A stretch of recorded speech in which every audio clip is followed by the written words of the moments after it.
Welcome to the channel. My name is Rob, and it is time for me to explore a brand new country. And that country is Norway. Now, it's only the other side of the sea, but I can tell you, I know very little about Norway. There is some ignorance here.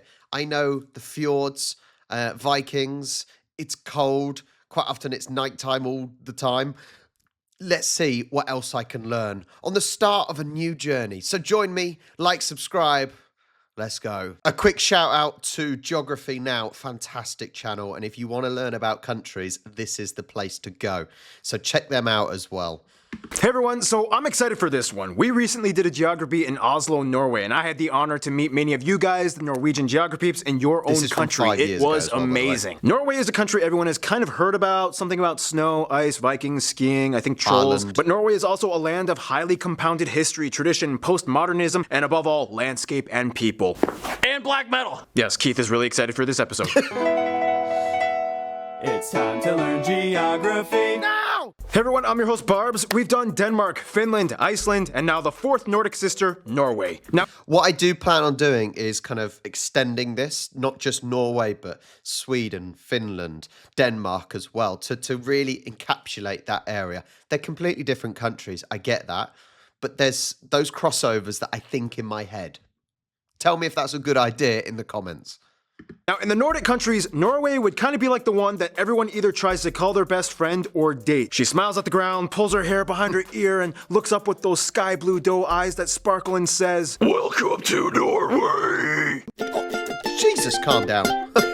Norway plays a huge role in what it means to be Northern European. And when you look at it on the map, you'll see that it's fascinating how well they've developed the civil infrastructure from a rugged, half-frozen peninsula. Oh, and there's a town called Hell. First of all, the country, which kind of looks like the shape of a spoon, is located in Northern Europe in the region known as Scandinavia, just above the North Sea, bordering mostly Sweden to the east, Finland in the far north, and even a small sliver of Russia at the very end. This gets me. And this shows possible ignorance here. Now, obviously from the UK, I'm down at the bottom here. But there is nothing between us and Norway. And those Vikings, like, it's still not close, don't get me wrong. That is not a quick trip. But all I'm thinking about now is those Vikings coming across on their long ships without the horns on their helmets, because they didn't have horns on their helmets. That is some trip to make. But there is nothing in between. And I think you forget about that being English. A little bit ignorant. I'm so sorry. The region known as Scandinavia, just above the North Sea, bordering mostly Sweden to the east, Finland in the far north, and even a small sliver of Russia at the very end. This effectively means that Norway goes even further east than Finland and gets the entire Arctic coast from their neighbors, sharing the Barents Sea with Russia. Apart from that, Norway has some overseas territories as well, two of which are in the Arctic Circle, the Svalbard archipelago with only about 3,000 people, mostly in the largest town Longyearbyen, and the uninhabited Jan Mayen Island, which was actually kind of traded with the UK for these islands in Canada in like 1930 when Canada was still British. Weird trade-off, but okay. After that, they have two dependent territories, the Antarctic areas of Peter I Island and Bouvet Island, way down south, neither of which are permanently inhabited, and they also claim a portion of Antarctica known as Queen Maud Land. Going back to the mainland though, the country is currently, as of 2019, divided into 17 counties, or fylker, plus the unincorporated area of Svalbard, which, by the way, holds the northernmost permanently inhabited settlement in the world, with a population around 40 in the winter and 120 in the summer. The thing is, in 2020, the country will merge some of these counties into 11 regions. Already, North and South Trondelag have merged, and the final result in 2020 will look like this. You've got to tell me now. It's 2025 as of filming this, so you have to now tell me, has this happened? Because quite often you get government things where there's plans and there's talk, and then governments change after an election, and these things don't happen. Has this happened? That's the question. I like that you got you do or did have counties, because that's just like the UK or England, where we have the different counties. I live in Hampshire, right down the bottom. You have your county pride. I was going to say national pride then. Country's largest city and capital is Oslo, located in the southeast, which also holds the largest airport, Oslo Lufthavn International, as well as Oslo's really shipping port, wedged the up in there, busiest isn't it? shipping port in the country. A skip to the west, you find the second largest city, Bergen, with of course the second largest airport, Bergen International. It is said that almost around 80% of the country lives within 10 kilometers of the ocean, and despite the rugged mountainous terrain, the nation has an extensive network of roads, bridges, and trains that cross virtually every region of the nation, including the Lærdal Tunnel, the world's longest road tunnel that stretches 24 kilometers long, cutting through a mountain, and also the famous Atlantic Road that hops from island to island in the Møre og Romsdal County. Now, I'm sure, that is a ridiculously long tunnel. Like, ridiculously long to dig under the mountains. That is insane. That's some sort of Lord of the Rings type dwarf stuff. But that bridge, I'm sure I've seen that bridge going to all the islands on some travel vlogs, like van life vlogs. Now, what's really fascinating is that Norway kind of went from this to this. And for a nation that has never surpassed 5.5 million in population, it's pretty impressive. How did this happen, though? Well, as the legend goes, in the 60s, Denmark was like, "Hey, Norway, you are just the best. I love you, man, and you know, just to prove it, I'm gonna give you all this ocean water stuff." Wow, really? Yeah, just take it. Thanks. Whoa, there's like a ton of oil here. Thanks, Denmark. Actually, it was the Geneva Convention like 10 years prior to that, but that story's kind of boring. Now, as you can clearly tell, Norway has lots of access to the ocean. Due to all the serrated inlets and fjords, plus islands, they have the 7th largest coastline in the world. This also means that roads and bridges can only take you so far, and in order to get around in Norway's west coast, you'll see a lot, and I mean a lot, of ferries and ships. And what's cool is that, like some of their neighbors, Norway has a free roaming law, in which you can pretty much camp out anywhere in nature as long as it is not on private property. We all know. My question is, with all those ferries, makes complete sense. However, if there's only around 5 million population, then how are they even making any business? Like, surely there's not enough people or visitors to actually make those ferries viable. No, I don't have a clue because I've never been. So now the plan, if this does well, I will probably go at some point. And I want to go at some point anyway. But yeah, that seems a tricky one. That one, it says there's a great road network, but then it says that actually you're going to have to get loads of ferries everywhere. However, clearly having the access to the oil has massively helped. But I'm pretty sure, is it Norway that is doing really well with energy, kind of solar energy, wind turbine, all that sort of renewable energy. But it has helped the fact that they got rich because of the oil. Though some towns in Norway are situated in the most picturesque locations, some like this town have no direct sunlight for 6 months because of the mountains, so they built giant mirrors to illuminate them. Fun fact, Longyearbyen is known for being both the brightest and darkest place on Earth. Because of its location on the Arctic Circle, it gets 110 continuous days of no sunshine and 95 days of no night. Also, they have an emergency seed bank with over 1 million specimens built into the side of a mountain in case of the apocalypse and all plant life dies out on Earth. Also, technically, it's illegal to die in Svalbard. Because of the permafrost, bodies do not decompose, so you must either ship out your body or cremate it. Not sure how to segue out of that, but let's talk about cool places. Now, I asked some of you guys in Norwegian geographies what some of the top places to visit in Norway are, and here are some of the suggestions you gave. Nordkapp, the Viking Ship Museum, Nidaros Cathedral, the Dock of Bergen, the King's Castle, Alta's Igloo Hotel, Frogner Park, and Vigeland Sculpture Park. Try to find the one with the dude fighting the babies. This fortress, this Iron Age farm, the world's largest moose sculpture, this whaling museum, the Roald Amundsen and Edward Munch monuments and grave, the Kon-Tiki Museum, the Polaria Aquarium, the Ager Viking-style brewery, the Three Swords Monument, so many traditional stave churches, but this one is probably the most famous one. I mean, there's like 1 billion rocks named after body parts of trolls. There's that weird boulder jammed between 2 cliffs, a mountain with a hole in it so it looks like it got shot by a gun, so many ice caves, the world's strongest whirlpool, so many fjords like Geirangerfjord, Nordfjord, Hardangerfjord, Trollfjord, Harrison Fjord. They were even supposed to give Finland the peak of Mount Halti for their 100th birthday, but then it was kind of like, Happy 100th birthday, Finland! Thanks, Norway. So I heard that you're thinking of finally giving me the peak to my tallest mountain, right? Oh yeah, sure, why not? Awesome. Well, then let me have it. Oh, see, there's this thing in my constitution called Article 1, which states that the Kingdom of Norway is indivisible, so Here's a taco. Yeah, Norwegians actually really love tacos, which makes the perfect opportunity to transition into Food. Now, if you know anything about Norway's land, you'll know this one word. Fjords. Fjords, fjords. The Yes, word is even I said that at the Norwegian. start. And it's interesting how it became that way. Okay, so my impression of a fjord, this is and this is ignorance, okay? I do not claim to not be it. Fjords, what I picture is beautiful blue water, mountains either side, ice caps maybe. I don't know if that's accurate. I suppose that probably is accurate in an image-wise, but that's probably not a good description of what a fjord actually is. So they better tell me.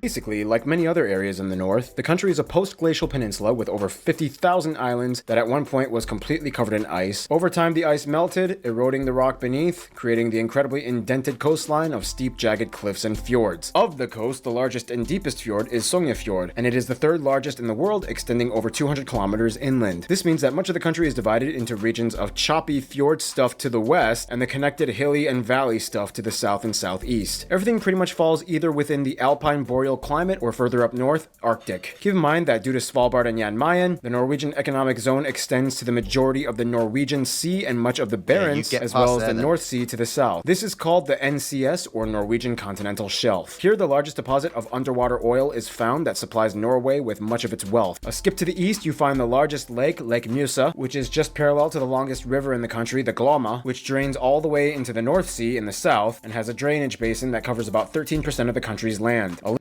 Isn't that funny?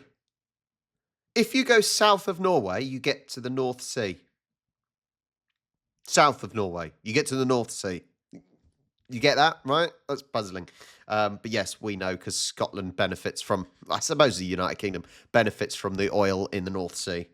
A little skip to the west, in the center you find the longest and most dominant mountain chain, the Scandinavian Mountains, where you can find the tallest peak, Galdhøpiggen, which is also the tallest in all of the Nordics. If we are discussing the overseas territories, then Svalbard is pretty much an Arctic archipelago of glaciers, this one being the largest in all of Europe, and the rest are mostly just cold valleys. Jan Mayen Island is the only place with an active volcano in Norway. The Berenberg Peak last erupted in 1980. Otherwise, if we skip all the way south to the Antarctic, Bouvet and Peter I Islands are dormant volcanic islands, Bouvet considered the most remote island in the world, and both of which are nearly completely covered in ice and only inhabited by seals and birds. Now, keep in mind about the oil thing though, although they export lots of it, gas is actually still super expensive. According to globalpetrolprices.com, as of 2019, it is just over 17.2 krone per liter, making it one of the most expensive places to get gas in the world. Yes, that is expensive. I don't want to talk about it. This is partially because in 1990, they initiated the Government Pension Fund Global. This is a national wealth fund run by the government to subsidize pensions when oil dependence runs dry. Now, Norway has lots of natural resources and clever ways of managing them, making them somewhat of a paragon for development few other nations can compare with. Challenge accepted. But for what it's worth, they have a unique system locked and loaded. And now it is time for my triple shot of espresso break. Usually this is the part where Noah comes in, but Noah is out of town, so let's give this to Keith.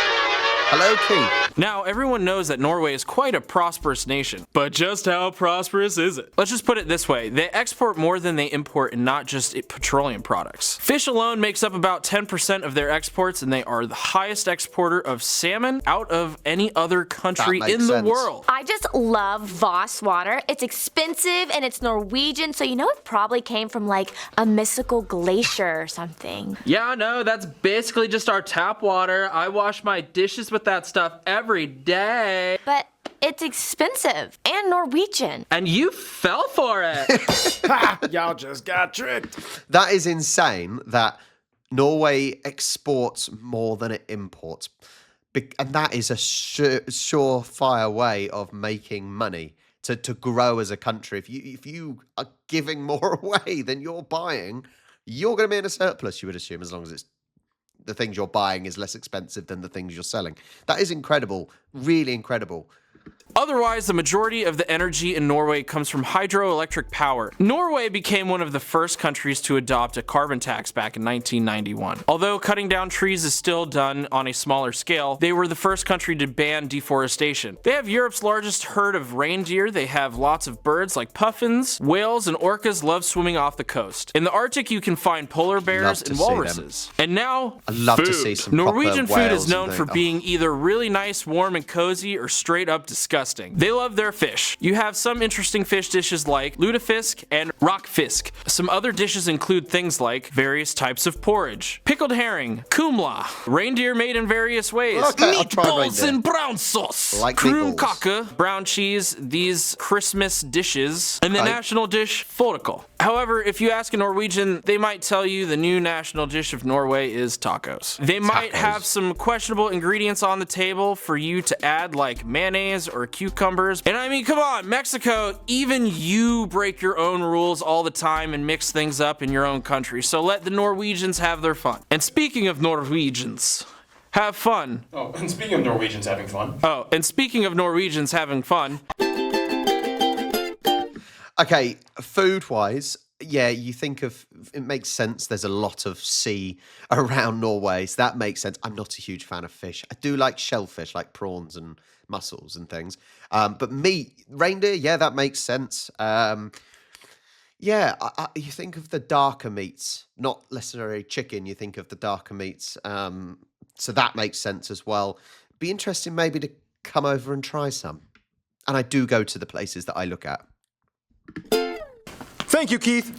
Norwegians have a saying, they are born with skis. The word even comes from the ancient Norse word skeith, which means split wood. If there was any kind of apex cold winter type of people on Earth, Norwegians would take the that's too gold. cold. And they literally do take the gold. Like, they have more Winter Olympics gold medals than any other country. First of all, the country has about 5.3 million people, and as of 2018 has the about highest human 5.5 development index out of from any country in the 2023. world. At about 84%, the country is made up primarily of people that identify as ethnically Norwegian, including about 60,000 indigenous Sami people. About 8.3% of the population is other European descent, mostly Western Europe, and the remaining population is made up of other people groups from outside of Europe, from various regions of Africa, Asia, mostly from countries like Pakistan, Somalia, Morocco, That's Iraq, surprising. and I wouldn't Kurdish have thought people. those They use the countries would Norwegian wanna go to krone as Norway. their currency, they use the types C and F plug outlets, and they drive on the right side of the road. Interesting to note that they are wrong not side. part of the EU, but part of the European Economic Area and Free Trade Association. In fact, Norway is a kingdom, currently under the headship of King Harald V. However, his role is mostly representative and ceremonial. His executive powers are limited, and most government is ruled by the parliament. Essentially, similar though, to the although UK. some would argue Vikings kind of started in Denmark, it really kicked off in Norway. Norwegian Vikings did kind of all the exploring and colonizing and raiding and killing, Viking stuff. And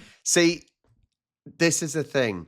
When you think of Vikings, I reckon most people would think of Denmark, not necessarily Norway. But I'm sure, if you're in that region, they wouldn't have just stuck to one country, because back then it probably wasn't actually a country. I don't know facts, but I know England, for example, was not a country when the Vikings came over, and you had the French. It was not England. So, yeah, saying, "Oh, well, Vikings came from Denmark" or "Vikings came from Norway," it's a trick. It's probably a tricky one to confirm. no, they did not wear helmets with horns. did not. Language-wise, Norway actually has two official languages, Norwegian and Sami, the language of the minority northern indigenous peoples that have lived in the frigid regions for millennia. The Norwegian language, however, is kind of confusing though, because it kind of has two different writing systems that everybody must learn in school, Nynorsk and Bokmål. What exactly are they? Well, it kind of goes like this. Hey, we've been in a union with the Danish for centuries and now they are gone. We can speak our own language freely. Woohoo! But we've been writing our language in the Danish style for so long. I mean, what do? Do we change it? Hi, I'm Ivo Olsen, and I say yes. I'm going to listen to all the dialects of Norwegian and come up with a weird fusion thing that can work for everyone. I'll call it Nynorsk. We can teach it in schools and everyone can be free of Danish influence. And today, the Danish-style bokmål is still used by about 85% of the population. Weird side note, the word ha can mean almost anything in Norway. For example, ha. Ha. Ha. Ha. Speaking of which, like That's just like the F word, F-U-C-K. Can mean anything really. Joy, anger, excitement, pain. many of their other neighbors, Norwegians have 13 years of school, graduating at age 19. And when Norwegians are just about ready to take their final exams, they go on a 3-week party called Russ. And just look it up. Norway has lots of different dialects. Here are some of you guys, the Norwegian geographers, explaining. På standardnorsk ville jeg sagt hvordan, men i Ålesundsområdet ville jeg sagt hvordan. Hey, my name is Talina. In standard Norwegian, you might say våres, but in Egersund area, you say okkas. In the west, you could say gysla løyer, and in the north, maybe hvor artig. In Oslo, you would say something along the lines of det ikke lett, skjønner du. The Trøndelag County, det ikke lett sjø. So in standard Norwegian, God, you what am I would letting say myself in for? søppel, but in Bergen we say boss. Thank you. Otherwise, there are so many other things you guys, the Norwegian geography peeps, wanted us to talk about in terms of your culture, and here is Random Hannah with culture stuff. Let's go, Hannah. Norway is a land loaded with tradition and folklore. Many of you have already heard of things like trolls and elves, but there's also scary beings like the Huldra, Nattmara, and the Nuken. Pretty much all Norwegians are outdoorsy people. Hiking and cross-country skiing are national pastimes hands down. Almost everyone owns some kind of Mari sweater, made of wool with traditional patterns knitted onto the upper parts, usually in the national colors of red, white, and blue. Many Norwegians own small cabins in the woods, and they actually like to brag about how bad their cabins can be. As in how technologically disconnected they are, with the least amenities. See, that sort of makes sense though, because it's like, look, I'm able to get away from everything. You know, I don't have any internet, no phone signal. It is bliss. I can, because, like, don't get me wrong, there's plenty of people in the UK that like to go and adventure in the wild. But I don't think it'll be anywhere near how Norwegians like to do it. You know, the one thing you think of is that beautiful scenery and the environment that you can just go and explore. So you wouldn't want to be with all the technology and everything. And this actually makes weird sense that you'd be bragging about it. Wi-Fi, no electricity, no plumbing. You're hardcore. Speaking of bragging, in Norway it's considered super cool to come back from vacation and show off your tan, because it's kind of hard to get a tan in Norway. The Nobel Peace Prize is also awarded in Oslo every year. In Norway, everyone's income and wealth is on public record, mostly. But for what it's worth, the nation does this to help prevent tax evasion. And finally, we cannot skip the bunads. These are traditional costumes of Norway that come in so many different varieties based on the region and town you are from. They are mostly worn for special occasions, especially for May 17th, the country's national day, where they march to the castle in Oslo. Yeah. All right, get out of here. I want to talk about music. Traditionally, Norwegians have their own regional folk music and dances called bugdedans. Traditional instruments include things like dulcimers, goat horn, willow flute. The traditional folk music eventually found a way to fuse with one of the most popular genres of Norway today, metal. Or was it, I watch Eurovision every year. I bloody love it. Was it the other year where you had real heavy metal Norwegian entry? And I don't know if it was ones that won, but I think it might have been. And they had the mask, everything, and it was insane. It was bloody insane. Specifically Norwegian folk metal bands. Not only that, but black metal was started supposedly in Norway, and it has since been a domineering genre many people have been playing for decades. That's it for me. Thank you again, Keith. Anyway, we gotta move on. History. In the quickest way I can put it, Viking Age. This dude unites Norway into one kingdom. Vikings invade and take over a ton of other places like England. Christianity, Old Kingdom, Black Plague, Union of Kalmar, Denmark takes over, Lutheranism, Sweden takes over, Constitution established, first wave of immigrants to America, they finally leave Sweden, World War I, neutral, women's suffrage, World War II, neutral again, but Germany doesn't care, joins NATO and European Free Trade Association, oil boom, they vote and reject EU membership, host the Winter Olympics in Lillehammer, largest underwater gas pipeline in the world opened, Oslo grows and more immigrants come in, and here we are today. I asked you Norwegian geography peeps for some notable people from Norway or of Norwegian descent, and here are some of the ones you suggested we put in this video. There is clearly a lot of history in Norway, and history that links with the UK. That's the big thing that I would like to discover more about. So that's going to be really, really interesting as I discover more. What was I literally just about to say something. Lilyhammer. Lilyhammer was, I've actually watched Lilyhammer on Netflix. It was like the first Netflix made show, Lilyhammer. It's very, very good. About a mafia guy from the States moving over and, yeah, having to learn that sort of thing. Eric the Red, so many past Vikings and kings, blah, blah, blah. Edvard Grieg, Edvard Munch, these riders, these cross-country skiers, Roald Amundsen, Magnus Carlsen, Magnus, Thor Heyerdahl, Fridtjof Nansen, so many musicians like these people, as well as actors like these people, and of course, the royal family. Seriously though, did you guys watch the movie Kon-Tiki? It's pretty good. I mean, his migration theory was still kind of mostly wrong, but hey, you did a cool thing, man. And that's the thing about Norwegians. They're so globally intrepid. They reach out to the far corners, and with that, they've also made a lot of friends. Which brings us to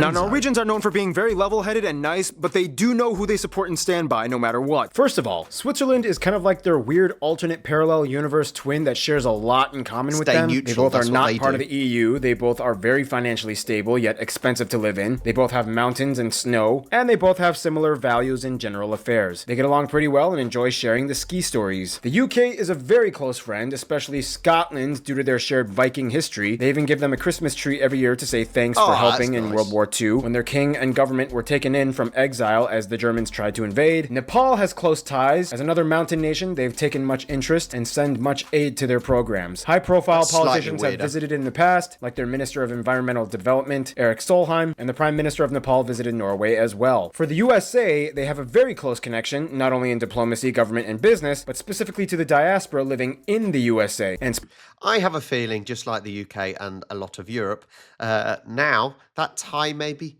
separating a little bit because, you know, the orange man.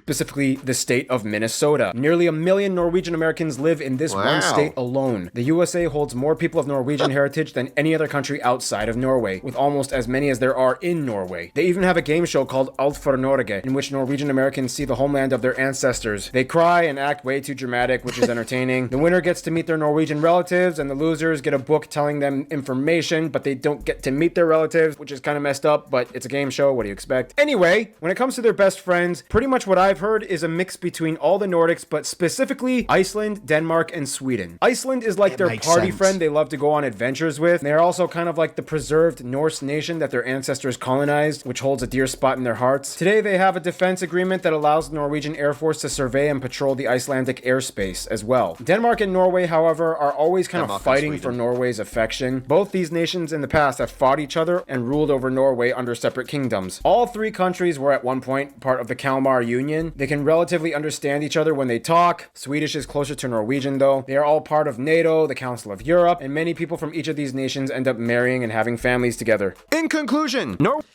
I think that makes sense, doesn't it? Because actually, from an outsider's point of view, I think when you think of that area, the Scandinavian area, you probably wouldn't know which one's which in a sense, and a lot of the characteristics are very similar. Very cold, maybe beautiful women. I'm married, so I shouldn't say that out loud. Mountainous, like I said, that red meat kind of thing. They are normally pretty friendly. You get the whole lots of nighttime, lots of dark. And it's very similar to other regions, isn't it? They're not always friends, but it's like the Balkans. A lot in common. A lot of characteristics. The food is shared, with Greece, Serbia, not Greece, ignore me. Greece sort of, Albania and all those. They've similar food, terrain.